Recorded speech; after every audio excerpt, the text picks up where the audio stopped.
Yes, indeed. Welcome into another episode of Rip N Riff here on the Rip N Riff YouTube channel. That over there is at Mr. Jared Moore. I am at Pucking Thoughts, Adam Bernard. We are here. It's the last week of the NHL regular season. NBA play-in begins. Masters is behind us. NFL draft is just about a week away. We're still in that meaty part of the sports calendar. We're not in the doldrums of the summer yet. I like that you used the word meaty there, which is good for a lot of things. First of all, I just like things that are meaty in general. Like I went to I'll tell a random story real quick. I like to stop at Chili's on the way up to my poker game on Sundays. And I said, you know what? I want something a little meaty today for dinner. So I got like the triple combo fajitas, the steak, shrimp, and chicken. Oh, beautiful. Did it satisfy the meaty requirement? It's satisfied a lot of requirements. All right, there we go. This is a family show, nonetheless. Not those requirements. So yeah, I mean, listen. Sometimes when a good meal hits the spot, like I'll have to send you the picture later on. I went to the Sharks home finale on Saturday against the Canucks, and there's this place called the Poorhouse right by the SAP Center. It's like a place called what? The Poorhouse, P-O-U-R. It's like this old school Italian Louisiana style hybrid. It's like in a house that they actually moved from a different location in San Jose, closer to the arena a couple of years ago. They had this like pork sandwich called a cochon de lait that it's so much meat on the sandwich you have to eat some of it off before you can actually get it to like fold. And then I've become a big fan of sandwiches / burgers that are so big you need a knife and fork to eat it. Like there's no point of even trying to do the sandwich part. I mean, we're not a snake. We can't unhinge our drawers. Like that's not how it works. Correct. Yeah. And then there's smoked chicken wings there. Top 3 wing I've eaten in my life. They are that really. Ooh. Oh, it's the flavor, just everything about it. But it's one of those places where if you're not there, let's say an hour 15 before puck drop, forget about it, because then like the wait becomes too long and then you're cutting it close. If you care about being there for puck drop, yeah, that's good information to have for an arena I will never visit, but it's certainly good to know nonetheless. Even though you would think I would stop paying attention after you said Poorhouse because I thought you named it another name, and we were sort of getting into the whole sex culture. And I thought they closed that place down territory. Oh, Rusty. Let's see what we're ripping today.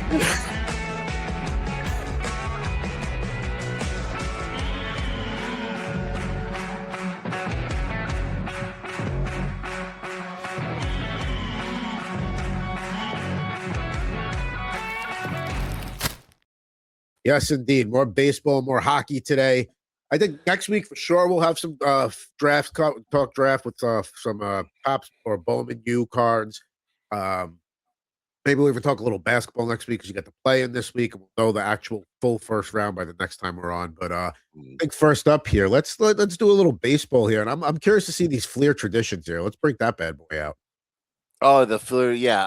I'm a big fan of getting like these old mid to late 90s cards because in a lot of ways that's my era. Even though like I was probably 98, I was 15 at the time, so it tells you how old I was. But like I was still getting cards when I was like 12, 13, 14, like when I had disposable income. So and that was like peak, you're on top of baseball. Like the bullpen for the pick at the expansion Colorado Rockies. You know what I mean? Right. I think 98 was a good year for them. I recall. Well, 98 was the best year in baseball. I mean, everyone wants to shit on the steroid era, and baseball is never more fun than in the height of the steroid era. But I digress. We'll start with Francisco Cordova here with the Pirates. Pirates off to a nice start this year, but I'm not going to glaze the Pirates yet either. I'm just going to be like, all right, let's see how they're doing come July. I mean, baseball standings are meaningless until after Memorial Day. And even then, like a team in last place could absolutely claw and climb their way out of it. So, yep. Let's see. We have Dimitri Young here with the Reds. I will say, looking at the American League, it's wildly mediocre. The best record is 9-7. The worst record is 6-10. That's saying something. I will say, as a Yankee fan, like like Dustin asked me last week, how you feeling about the Yankees? And like I was on cloud nine with the Yankees with how everything with the pitching was going and whatnot, and then they go and lose 5 in a row, and it's just like I freaking hate everybody on this team. You have Jazz Chisholm doing bad Jazz Chisholm things on Saturday, and not forgetting what basic fundamentals of baseball are, and I mean that's the Yankees in a nutshell. Like that's why the Yankees are never going to win anything under the Boone and Cashman era. We have Phil Nevin here with the Angels. I like that Angel era look, like the light blue. Yeah, big fan of that look. The post Angels in the outfield look. Troy Glaus era, we'll say. 100%. Let's see. We have. Do we have some potential breaking here? I think we do because yeah, I could hear it there. Todd Zeal here with the Miami Marlins. Todd Zeal, by the way, does a pretty good job with the Mets with SNY, so we got to give him credit there. I didn't even realize he was. What's his role there? Because I haven't watched regional New York. He's done. He usually does studio work, but he will occasionally fill in as a play-by-play analyst. Like he actually filled in last week because Keith Hernandez is dealing with like he needs back surgery. His body's all jacked up. He's an aging athlete. They all need something at some point. Correct. Yeah. So his back locked up on him. Todd Zeal had to fly like cross country to fill in because I guess Ron Darling was off for that series or whatnot. So, but he does a pretty good job. That's good because let's face it, Ron and Keith are not as great as they are in the booth with Gary. Not getting any younger. They're not getting any younger, and you got to start having that. It's much easier to replace guys like that are icons amongst your fan base with somebody that they've already been warmed up to versus bringing in some cold face, because that cold face is going to have a real tough shoe to fill, where it's like if you know who's going in and you already like the guy, makes it an easier transition. Right. And like the next guys on, at least for the Mets, and like I'm saying this from the outside, it seems like the two guys that the Mets are kind of grooming to eventually take over those roles are Todd Zeal and Daniel Murphy. So okay. So we'll see how that works out. We have Sean Berry with the Astros, when they were still likable. Jeff Facero with the Mariners. Maybe it was the Astrodome that made him so likable. Maybe. Well, it certainly wasn't anything in 2017. I'll tell you that. Jose Cruz Jr. checklist here. He's part of the checklist series. You can see the full list of players in the back there if you want to remember some guys. I will say, like in the mid 90s, when they finally realized that checklist cards are boring, when it's just literal checklists on both sides, and at least put a player on the front, like at least makes it like not makes it worth anything, but sometimes it's nice to have that when you're flipping through. I mean, it's ultimately just a scam because, like, does anyone actually go through and try to collect everybody on the checklist? Because you may as well just be saying we would like your money.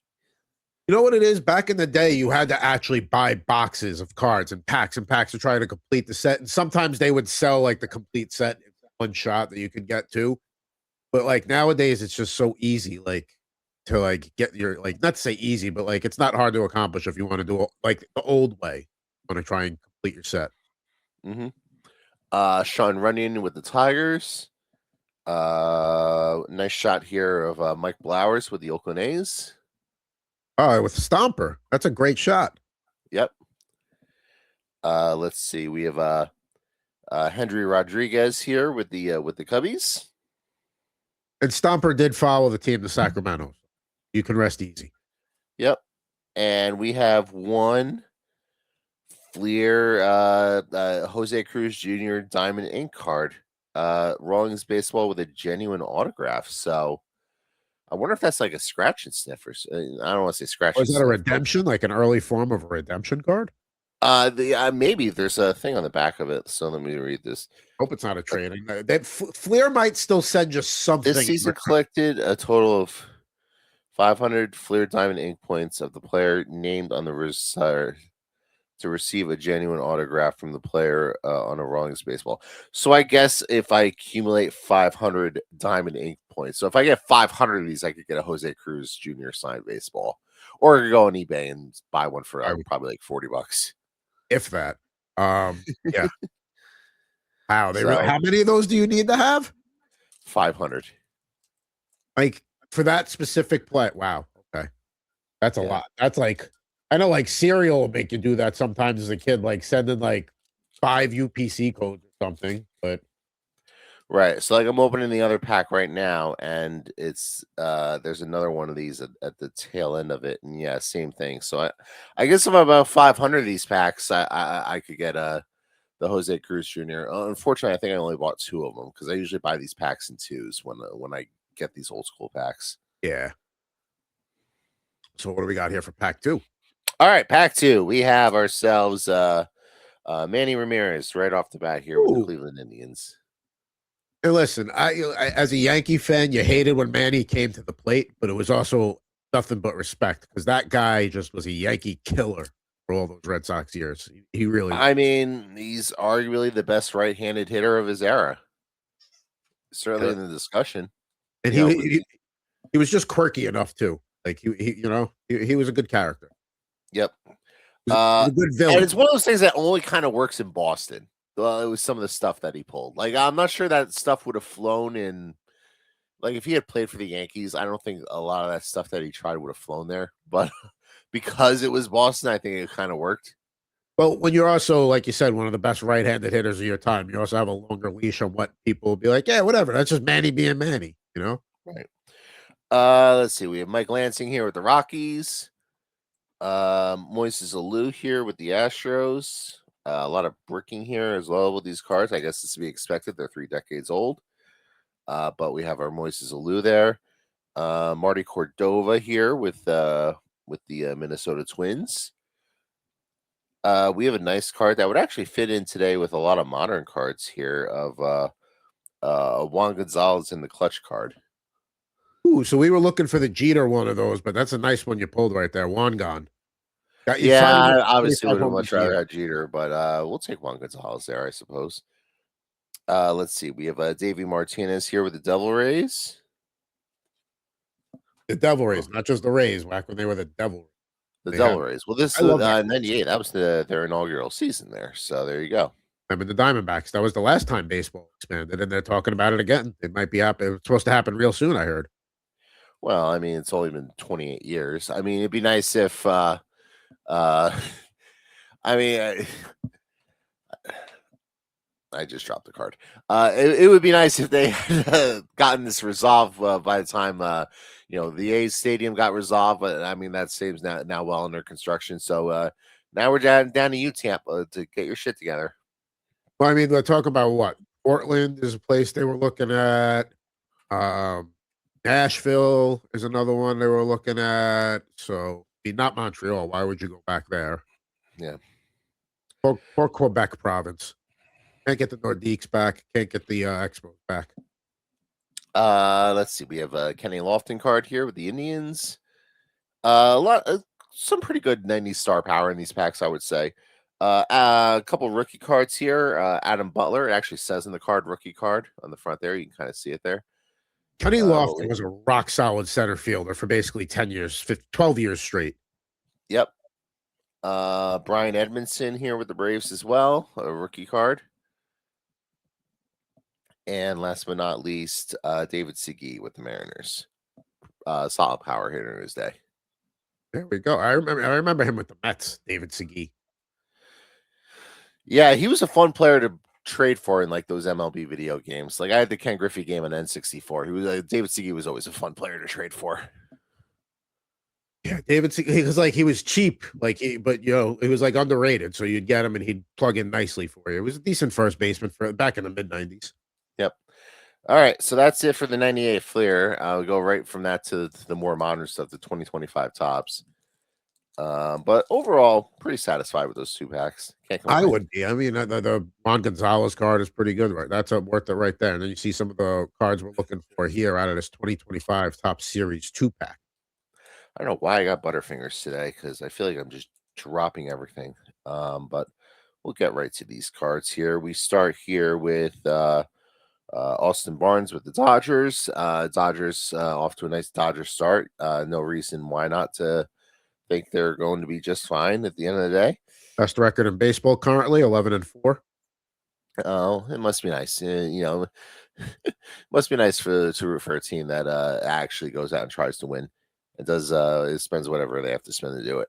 Jonathan Aranda here with the Tampa Bay Rays, who swept the Yankees over the weekend. I think this series says more about the Yankees than it does the Rays. Just I'm not a big fan of the bottom of that Yankee lineup right now. I don't think it's very good. Hey, listen, it's all the games matter come October, but it's April what 13th. I'm not too concerned yet. Yep. It's still early in the season. I mean, they're tied for first with Baltimore and the Rays, and Jays and the Red Sox are 2 games back. We have Tomoyuki Sagano rookie card here with the Orioles.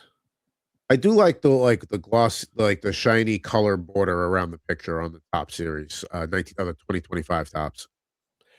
Let's see. We have a Texas Taters card here. I guess commemorating the participants in the home run derby that year would be my guess. I guess so. Yeah. Global Life Field. Let's see. We have I've never heard of this player, but we have Alexander Canario with the Cubs.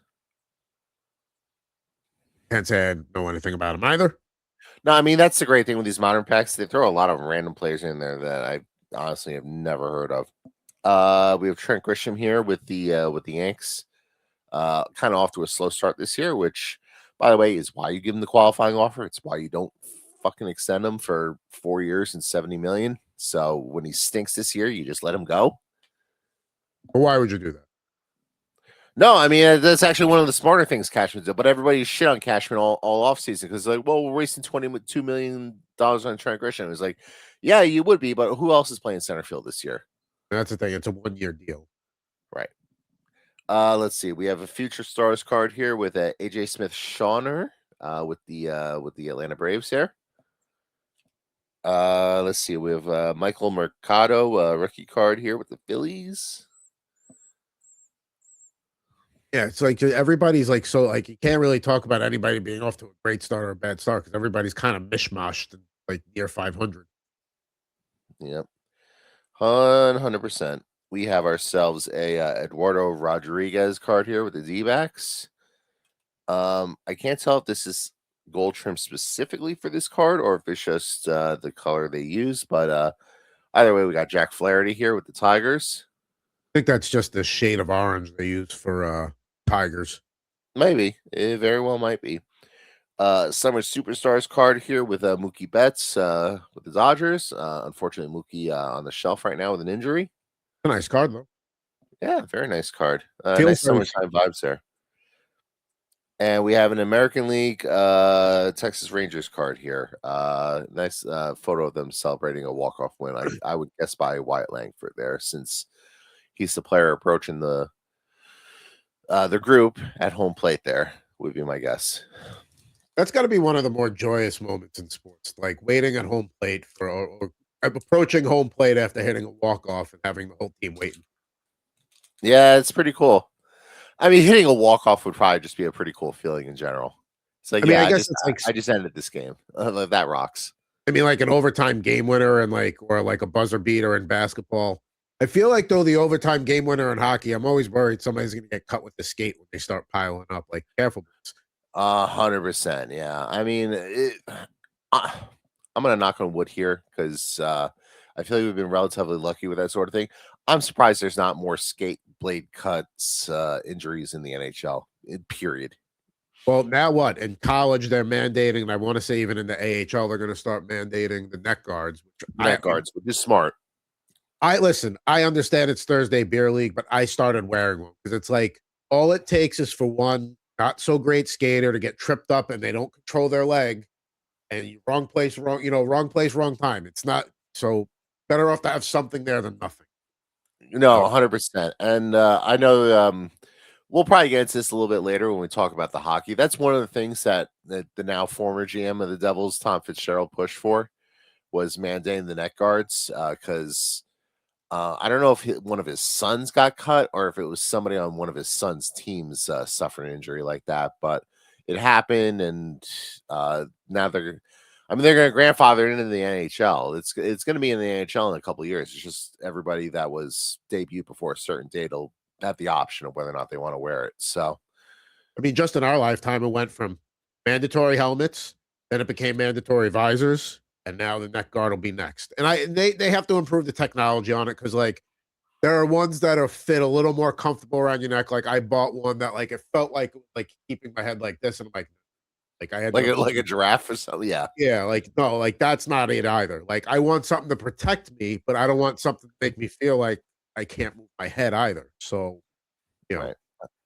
All right. Last pack here. We got great. Landon Knack here with the Dodgers. We have ourselves Kiter Montero rookie card here with the Detroit Tigers. I say Landon Knack with the Dodgers. I didn't say Tigers there. I don't know why I stopped to correct myself when I was right the first time. Nolan Jones here with the Rockies with their nice purple jersey. Let's see. We have William Contreras here with the Brewers there. I always confuse him and his brother. Yeah, same. So it is what it is. We have Shohei Ohtani in his I don't want to say rare form here, but he is pitching in this photo. So there you go. Best player we've seen probably we'll ever see probably in our lifetimes. Let's see. I just wanted to check the back. All right, so this card's interesting because on the back of this one, they just list his pitching stats. They don't list his hitting. They probably have a pitcher card and a hitter card, maybe. Maybe that would be my guess. But yeah, you can see it on the back there. And it lists his pitching stats. And it even says there for 24 for the Dodgers did not pitch. So there you go. So there you go. Let's see. You know, what'd be cool is if I got another Shohei Ohtani card in this pack, and it was the one of him hitting. Let's see. We have a National League a team card here with the Washington Nationals with their cherry blossom jerseys. Talk about a franchise that got their first championship and then just kind of done nothing since. Yeah, it's been a rough go for them the last few years with them going through this rebuild. But hey, they got that one. That's one more championship in the last however many years than the Yankees have won. So there you go. You give them credit. The now retired Whit Merrifield, longtime Royal, here's with the Braves. We have Max Muncy with the Dodgers, not to be confused with Max Muncy, who's on the A's. Whit Merrifield is an all-time great baseball name. Like that sounds like a character out of Bull Durham. Whit Merrifield sounds like somebody who could have played in the 1940s. Yeah, like a Mordecai Three Fingers Brown. Right, 100%. Let's see. We have ourselves oh, a nice photo here. This must be like a Mother's Day photo of a bunch of the players from the Minnesota Twins, and nice little hi mom sign there. So bunch of players in the Twins there shouting out their mom, even though the card's all blurry and you can't really see it because the focus hasn't really picked up on it. Shout out to the mom. Yep. Let's see. We have ourselves a Miguel Amaya card. We have again freaking Butterfingers. I don't know what it is. Butterfingers, my God. It's been a rough morning. I mean, it doesn't help that I woke up like 30 minutes before the show. There you go. You saw your body still weak. Yeah, my body's doing a lot of things. Future stars card here with Tobias Myers, who's now in the Mets. And last but not least, another summer superstars card here with one of the biggest superstars in baseball, some guy named Paul Skeens. You might have heard of him. Yeah, well, that's a poll of the day candidate right there. You need to get that on one of these. Let's get it in protection. You want one of these? I got one of those. I'm good. All right, there you go. I feel like Skeens, like, even if it's just like a insert that like isn't really worth much, like you just put it away and save it. Anything that's like what I'm doing now is I go through my cards to clean out, which by the way, we'll talk about my trip to the hobby shop in a second, over the weekend. But like Ovechkin, Crosby, even base cards, I'm like, nope, saving them, just holding on to them. You know, like you never know. Like it's just to me, like one day they'll, eventually, not to say be worth something, but they will be worth more than they are now. It doesn't take up that much space to have a few extras laying around. There you go. Let's talk a little bit now. We haven't done a jumbo pack in a while. This is going to be a 2022-23 extended series 30 card pack. Not a lot of young guns in here. I mean, Jonathan Berggren is probably the best one there. We'll get to crapping on the Red Wings shortly. I promise you. Oh, baby. Oh, I enjoyed that so much over the weekend. Because, like, I don't know if it was this show or Total Hockey Now, where like a month and a half ago, I remember saying, like, the Red Wings have done enough at this point that they'll get in, even if they're not top 3. They're a wild card. Nope, they just decide to vomit on themselves down the stretch the way they do. Now I think they have the longest playoff drought going in the NHL with Buffalo getting in. So, wow, the Red Wings with that franchise didn't miss the playoffs for the bulk of the last couple of decades, and here they are going a decade without the playoffs. I gotta look something up real quick. So while you go through the first few cards, let me go through that. Is that an Albany River Rats card? How about As that? we wait for the camera to adjust. So my trip to the hobby shop on Saturday, T206 Sports here in Santa Rosa. Shout out to them. That's where I got the box I pulled the Schaefer. Walk in the store and one of the first things they say is hey, if you're here for the hockey cards, the shipment got screwed up. Won't be here till Monday. I'm like, well, I'm here anyway. And I had stuff to trade in.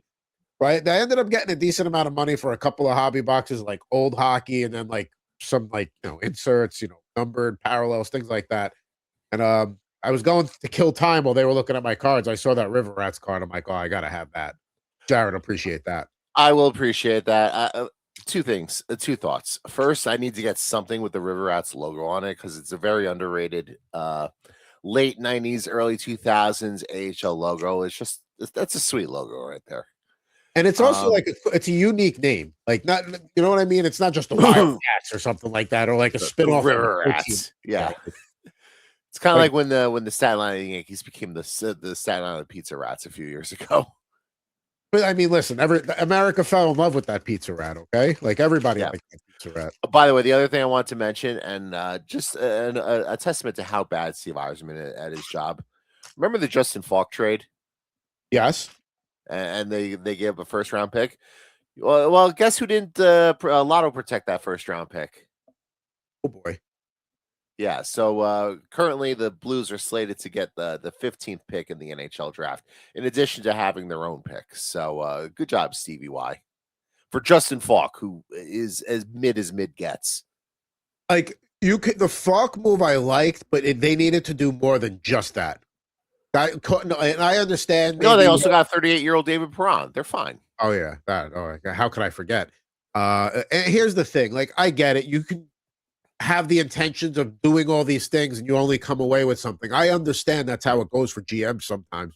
And the Red Wings hadn't been sniffing the playoffs like this and been in a spot where people finally believed in them in a while, and they did nothing. And there you are. You got eliminated. The Flyers might get in the play, and I understand they're going to get in via Metro, but the Flyers are going to make the playoffs this year, probably. That third Metro team stinks. I don't care if it's the Flyers. It's probably going to be the Flyers because there's just if the Flyers win in any form tonight, it's over. But it could be the Flyers, it could be the Caps, it could be the Blue Jackets. It doesn't really. That team stinks. Pittsburgh's going to the second round. Let's just call it what it is. I'm not convinced that Pittsburgh's all that much better than any of these teams. I think the only team in the Metro that's any good is Carolina. I think Pittsburgh will go to the second round, and then I think Carolina will expose them as, hey, thanks for showing up. I mean, Pittsburgh can score a lot of goals. They can outscore their mistakes, which is nice.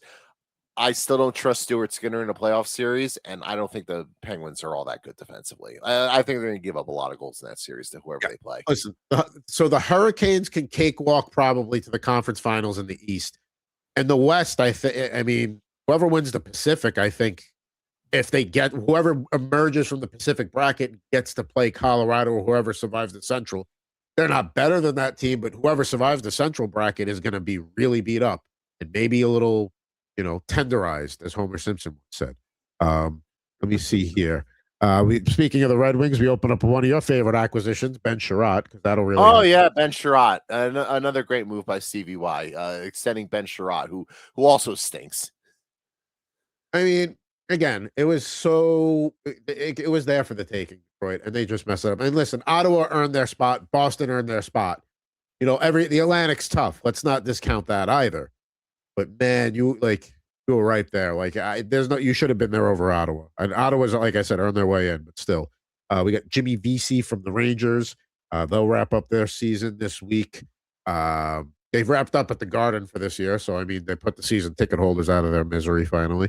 Well, that's nice. Between that and not having to deal with Dancing Larry anymore, that's a really good job by the Rangers organization. Interesting to see if this is a cleanish break and we never see Dancing Larry again, or if they think a few months off he can come back and it won't be that big a deal. We got Ethan Bear here wearing awesome Canucks with the Johnny Canuck logo on there. Well, now that's their AHL logo. I love that. Oh yeah, that's pretty sweet. I have that hat somewhere from when I went to Vancouver. We got the Bruins here, Trent Frederick. The Bruins are dangerous. Listen, the thing about the Atlantic is it's a very tough division, but anybody can beat anybody in a 7-game series amongst Tampa, Montreal, Buffalo, Boston. Ottawa could even give any of those teams fits too. But that's going to be an interest how that works out, because it's like if Carolina right now, they, I believe, are in the top spot in the East. Yeah, 110 to 106. So if they just get 2 points of any fashion, they get a point in any fashion, they wrap up the East. So they're going to get the lesser of the 2 wild card teams, which means Boston is going to be playing winner of the Atlantic. So that's not going to be both first round series in the Atlantic bracket are going to be fights. Here's why Boston's dangerous for 2 reasons. One, they have the goalie. Like Swayman is certainly capable of being a top 5 goalie and elevating his game. And you could argue, depending on the matchup, they also have the best player on the ice in Pasternak. So between the 2 of them, and you could argue they might have the best defenseman as well with McAvoy. Like you could make that argument. So they're a little top heavy, but like their depth is their depth's underrated. They got some really nice depth pieces down the lineup. You know what I've learned about Boston over the last few years? And yeah, I know they had the historic season a few years ago, and then they lost to Florida along the way. But looking back, maybe that wasn't that big. Not to say it wasn't a big deal, but not as big a deal. When you doubt them, or when you're like, all right, their window is done, they just always find a way to hang around, be involved. And this year, I mean, like you said, Swayman has had a big step up this year. Morgan Geekie, I know he went through a recent slump, but he's had a fantastic season for them. So they're dangerous. That Atlantic, anything could happen. Columbus playing the Capitals tomorrow, fighting for their lives. Now, Philly wins tonight against Carolina. Now, Philly has struggled against Carolina this year. Philly wins tonight. That Capitals Blue Jackets game is meaningless. If Philly loses, then the winner of that game would go. If Philly, I think, loses, or however the points work out, Philly closes against Montreal, which Montreal is going to need that game. So Philly is by no means a lock to get that 3. They're in the driver's seat. They're not a lock with their last 2 games. Can we talk about the all-time fumble that has been the New York Islanders, basically holding that playoff spot the entire year and just completely blowing it the final stretch of the season? And you know what I actually think it comes back to, and I hate to pile on as a Devils fan, but I'm going to. Why not? I think it comes back to the Andre Palat trade. I think the Islanders had a really good thing going, and they thought Palat was going to be a guy that's going to help them get over the top of the playoffs. And then he was so bad down the stretch that he was voted as like the most disappointing player on both the Devils and the Islanders in the same season. Like the fact that you're the most disappointing player on 2 separate franchises in one season is very impressive. And when he first got traded, like he actually had a good couple of first games, and you're like, he scored his first game. Yeah, it's like, all right, he's going to fit in. This is kind of like a Islanders type player. No, I mean, like, I feel bad because like he tries hard, but like the guy's just shot as a player. Like it is what it is, and he's on the hook for $6 million for 1 more year. So I would say thanks Tom Fitzgerald, but hey, at least Tom Fitzgerald managed to dump the contract. Like he had to pay a 3rd and 6th round pick to do it, but like at least he managed to get out of it. So I will say this though. The Islanders showed enough this year. Obviously, Matthew Schaefer has a lot to do with that.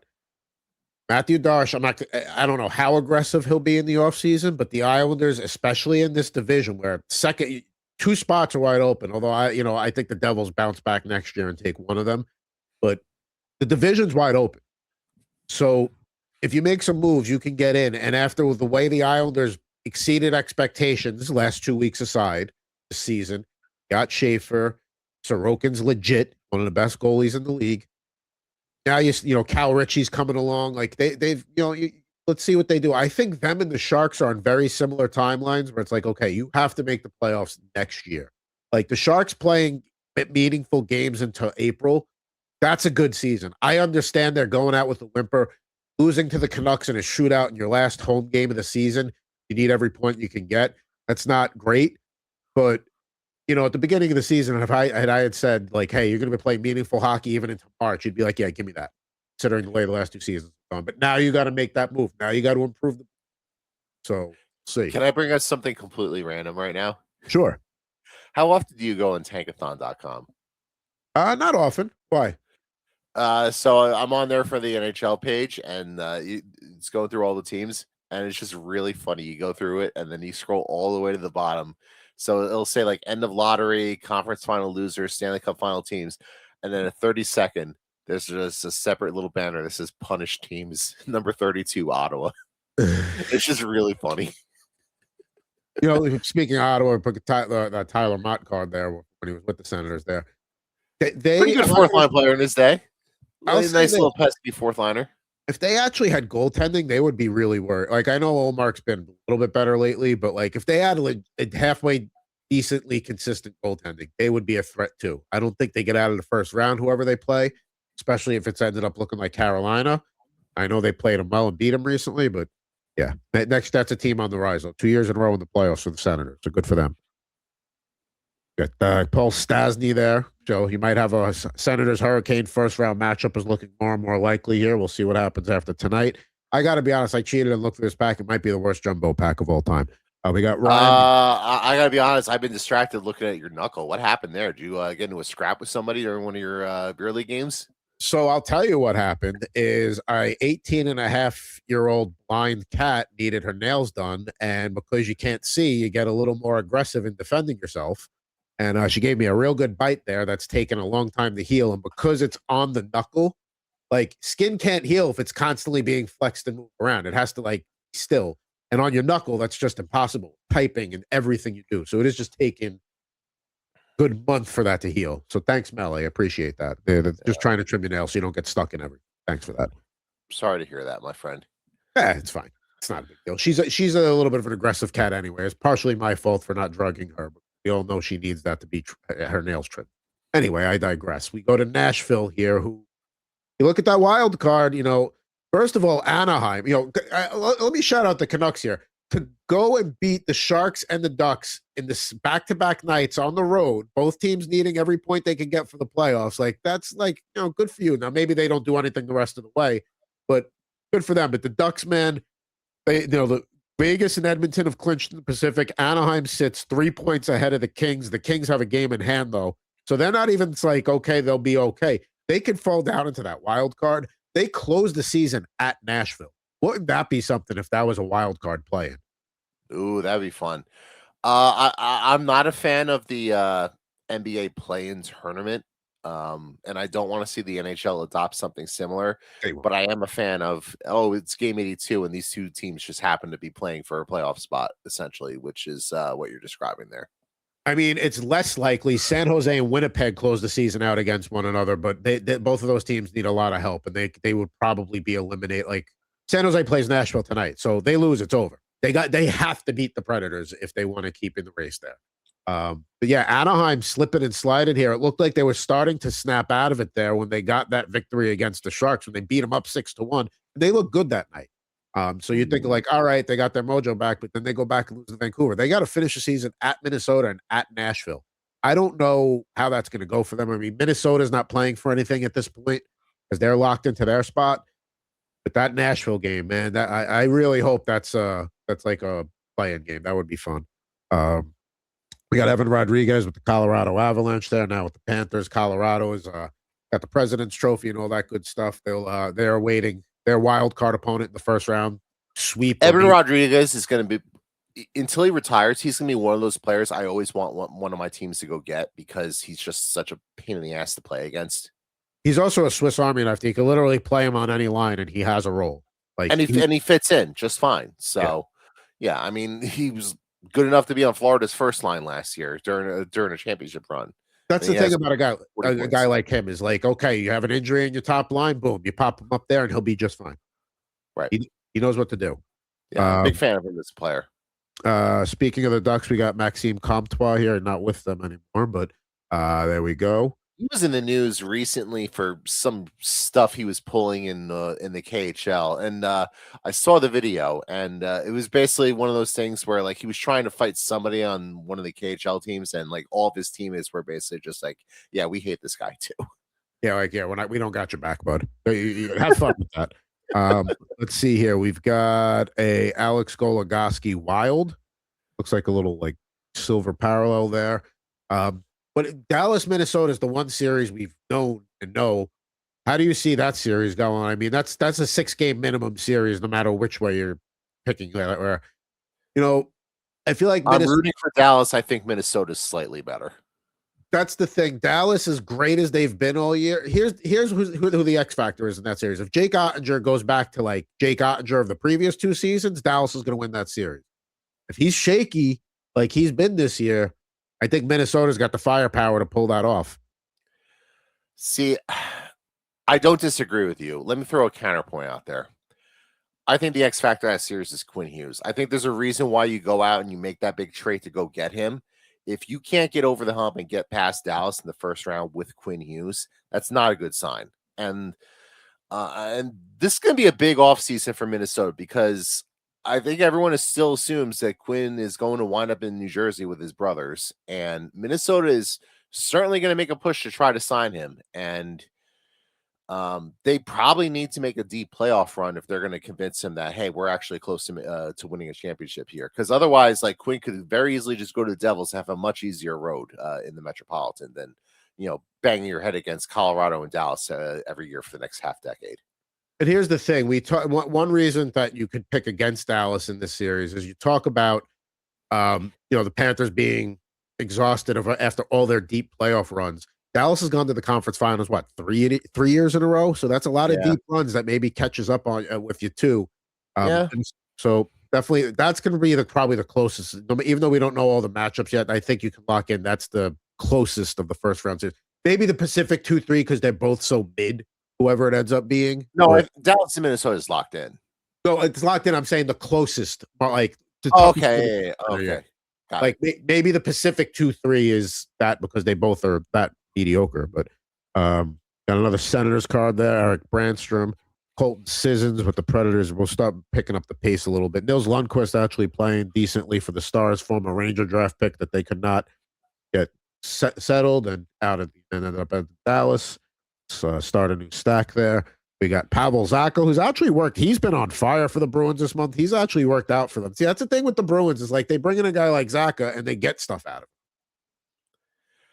of him.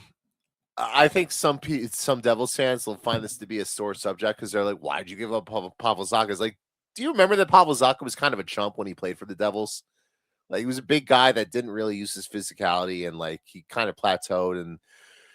Yeah, maybe he's a little bit of a late bloomer where like he's found a level with Boston that nobody expected, or maybe he's just riding Pasternak's coattails. Like who's to say? But I mean he's having a good year this year, so I guess I can't complain. I wonder how sustainable that is. I bet if I look him up right now, he's probably gonna have like a 20% shooting percentage or something crazy, and be like, yeah, that's gonna happen again in the future. You got Ryan. Let's see, Ryan Carpenter. While you look that up, by the way, Pavel Zacha shooting 23%. So let's pump the brakes here on the whole. Oh, the Devils screwed up getting rid of Pavel Zacha thing. It's like no, the guy's just having a career year, and like credit to him, like he deserves. He's earned it. But no, they did not make a mistake getting rid of him.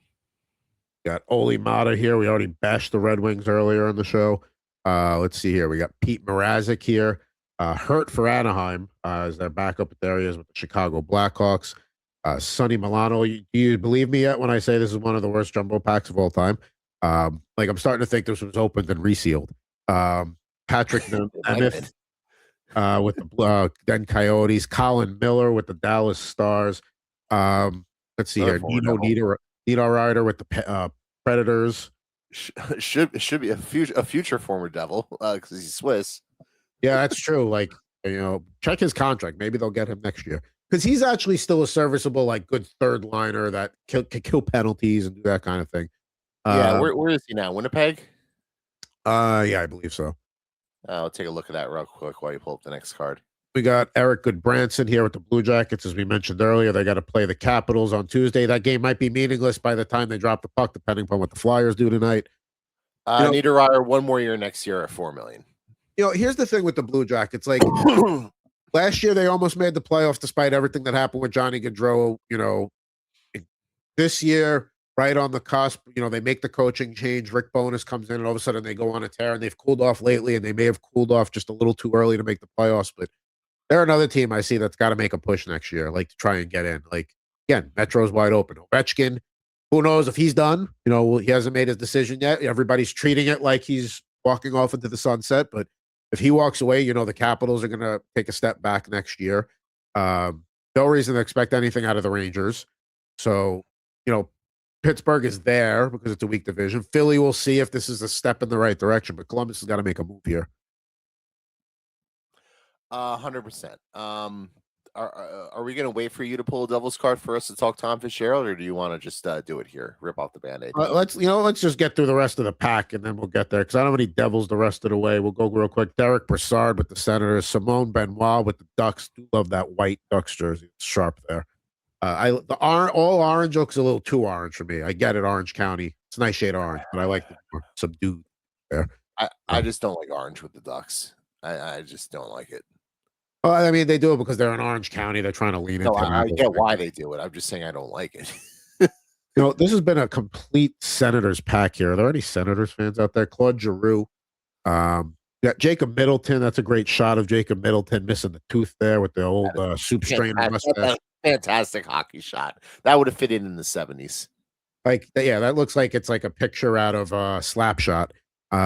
We got Nick Foligno here, now playing with his brother in Minnesota. That's a nice little story there, too, with his brother Marcus, wearing sweet Bruins Winter Classic jerseys. Phil Kessel, all-time great hot dog eater. Phil the Thrill. Phil the Thrill. And then we close the pack. We get it up with that canvas. Oh, maybe it made the pack worth it. Oh, no. It's Andre Burakovsky. Yeah, they can't all be winners. 30 cards. Can I get something? You got Andre Burakovsky canvas. That's not enough for you. You got Pavel Zacha base card. You're right. I'm being crazy. Back to Tom Fitzgerald. The Devils. I'll say this. I think you're going to see a lot of teams make knee-jerk coach and GM firings next year because you look at what the Islanders was a little too late, but you see what happens in Vegas. You see what happens with Sabres and firing their GM. Columbus got back in the race in part because they fired Bonus. So yeah, 100%. The NHL is a very trendy league, so that's going to be the trend. Like, shake it up, make a big change. And the Devils, they answered what their fan base wanted. Maybe it's just a tad too late, but a buyer's remorse, maybe. I mean, they probably should have done this back in January or whatnot. If they wanted to try to save the season, but I guess better late than never, I suppose. Look, I think with Fitzgerald, it's a little bit complicated because there were some good moves that he made. Like even you look at the roster right now, like people forget one of the first things he did was he got Jack Hughes to sign that big contract extension, and that contract is still one of the best deals in the NHL. You're a guy who's over a point per player league, a point per game player. Signed for $8 million for 4 more years, and he's locked up long term like that. And he was criticized when they did the contract because Jack hadn't quote unquote shown it yet, but he knew what he had there. So he deserves a lot of credit for that. There's good moves. You look at trading for Jonas Siegenthaler and when they did, and signing him to a good contract. Even this past offseason, the Connor Brown contract has worked out wonderfully for the Devils. He's been a really good, solid role player for them. But I think there's just too many big bad moves that have sort of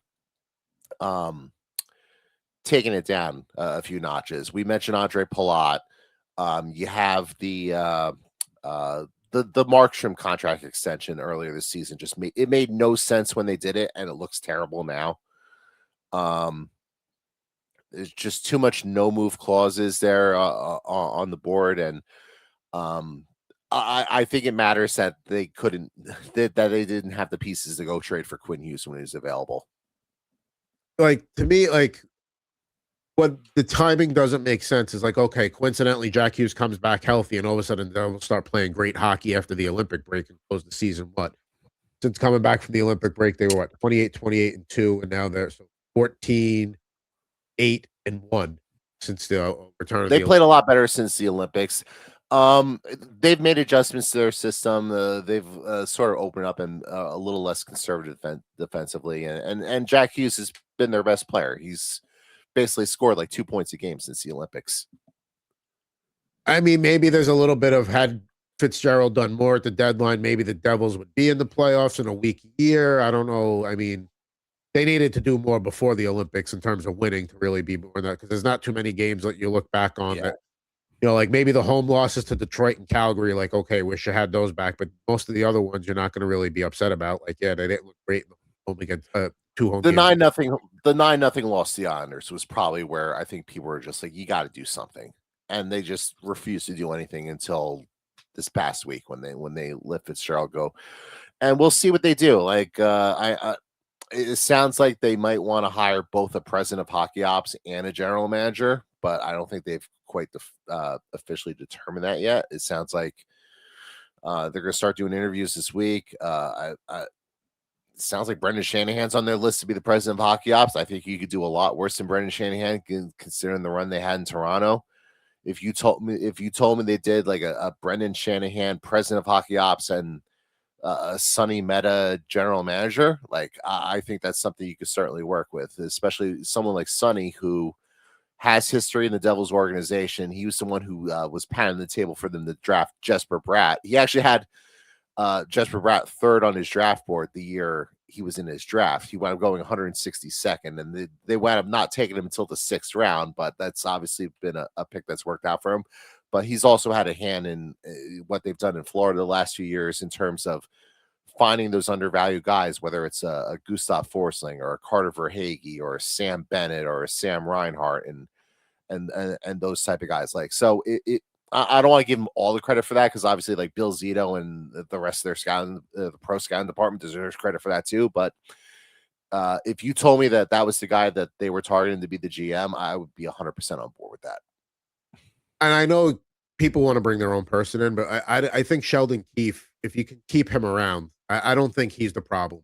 Devils. I think he's a good coach. I don't know if he's the right coach for this roster, but I think the roster is, malleable in the sense that they can kind of tinker with it a little bit. You still have a lot of no move clauses on there. They're gonna have to figure out what they're gonna do with someone like Timo Meier, who just hasn't really lived up to the hype since they made that trade. But I mean, there's pieces there to work with. Like you tell me you can't win with, and they're gonna have to figure out what they're doing with Nico Hischier at the end of the year because he's up for a contract next year. So they're gonna have to figure out whether or not they're getting him signed or not. Because if they have to turn around and trade him, then you might have to kind of retool this on the fly, anyways.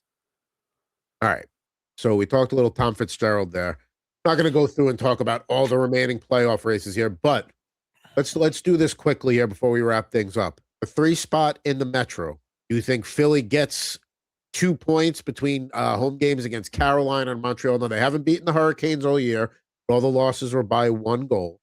You got Montreal, who I'm trying to see how they've played them this year. They beat Montreal 4-1 back in December, and then beat them 5-4 in a shootout in November. Obviously, that was a lifetime ago. So I think Philly gets the spot.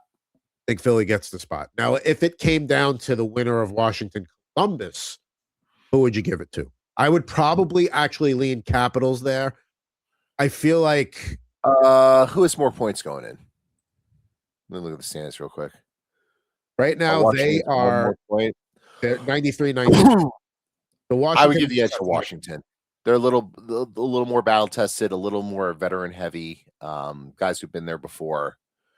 I think there would also be a push there to get Ovi, even whether or not this is his final season. I think there would be if they knew there was a win and in situation. I think there would be a real hard push for them to get Ovi one last playoff run. And I think Logan Thompson could dig in and get you that game too. I mean, listen, Jet Greaves has been. Look out for Jet Greaves next year because he's played very well for Columbus down the stretch. But like he's a guy. They've got their goalie of the future there. I would agree. I think if they know they're in a win and in scenario, like where they're scoreboard watching Philly Montreal, I think Washington gets that victory there. I don't think they would do much against Carolina, but I think they would still get in. That would be pretty Flyer-esque to have it in front of you, just get 2 points in 4 games and just completely screw pooch. I know what I have to root for this week. There you go. Starts tonight. The Hurricanes tonight, so it starts there. Pacific Division, and like you said, if there's a push to get the Capitals in, I think that's kind of what happened here with the Kings and Kopitar. Is like, I think this Kings team, though, they're not going to make a big, deep Stanley Cup playoff run, but if they could get a couple more playoff games for Kopitar before he hangs it up, and they're in the driver's seat to do so. They've got 3 games left. It's a 3-game road trip: Seattle, Vancouver, and Calgary. So I think they can take care of it. If they can't get it done in that road trip, I mean that just tells you all you need to know about the Kings. And I think the Canucks, they've got 2 games left. I think the wins over the Sharks and the Ducks to really play spoiler this weekend. I think that's their like last stand. Their last hurrah. Yeah. Now because they're horrendous at home. They make the Rangers look competent at home. That's how bad the Canucks are at home. You can always reach out to the show, ripnriff@gmail.com. Jared was talking about Tom Fitzgerald before. What's the next thing going to be up on allaboutthejersey.com for your Devils content? Well, I'm working on a piece. I don't know if it's gonna be ready for Wednesday, but I'm working on a piece breaking down the strengths and weaknesses of some of the quote unquote known GM candidates. So between Sonny Mehta and Tyler Dello and Jamie Langenbrunner has been mentioned as a candidate, and there was somebody else too. I can't think of what's on my head aside from Shanahan. But I'll go through all of them, and I'll basically probably end the piece saying I would like to see them hire Shannon, unless there's somebody out of left field that like I'm not seeing. I would like John Chayka was the other one. He has been linked to the job. But I'll probably finish the article by saying I want to see them do like a Shanahan Meta combo. There you go. I think that's a nice balance there. And as a Ranger fan, I don't want to see that happen. Allaboutthejersey.com, of course. Also, like poker content, YouTube @JaredMorePoker. And don't forget Total Hockey Now, Thursdays, live, 5 o'clock Eastern, 2 o'clock Pacific. It's our last regular season edition this week. Preview the playoff matchups. We know going into that All-Western Conference Thursday slate. It's 6 games. We'll give you picks for that. So check that out. But for Mr. Jared Moore, I am at Fucking Thoughts. Adam Bernard. We'll be with you next Monday with some Stanley Cup playoff talk and some NFL draft packs and stuff like that. A new episode of Rip N Riff here on the Rip N Riff YouTube channel.